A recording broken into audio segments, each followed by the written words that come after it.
திருவண்ணாமலை கிரிவல பாதையில் காவல்துறையினர் நடத்திய திடீர் சோதனையில் 100 கிராம் கஞ்சா பறிமுதல் செய்யப்பட்டதுடன் 2 பேர் கைது செய்யப்பட்டுள்ளனர்.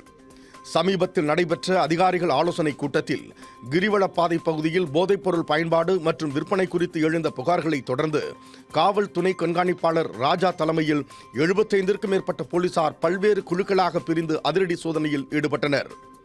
நிருதிலிங்கம், நித்யானந்தர் ஆசிரமம், திருநீர் அண்ணாமலையார் கோவில், ஆஞ்சநேயர் கோவில் உள்ளிட்ட பகுதிகளில் சாதுக்கள் மற்றும் நடைபாதை வியாபாரிகளிடம் சோதனை மேற்கொள்ளப்பட்டது.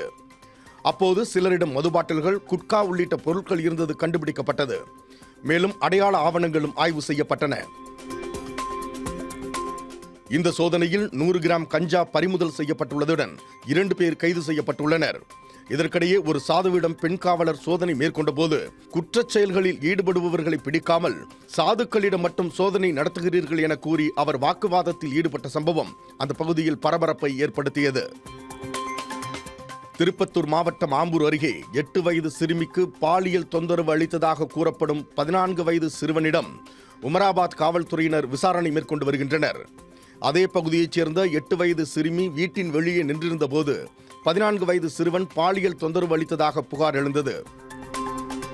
இதையடுத்து சிறுவனை காவல் நிலையத்திற்கு அழைத்து வந்து போலீசார் விசாரணை மேற்கொண்டனர். விசாரணையில் அந்த சிறுவன் மனநல பிரச்சனையால் பாதிக்கப்பட்டிருக்கலாம் என்ற தகவல் தெரிய வந்ததாக கூறப்படுகிறது.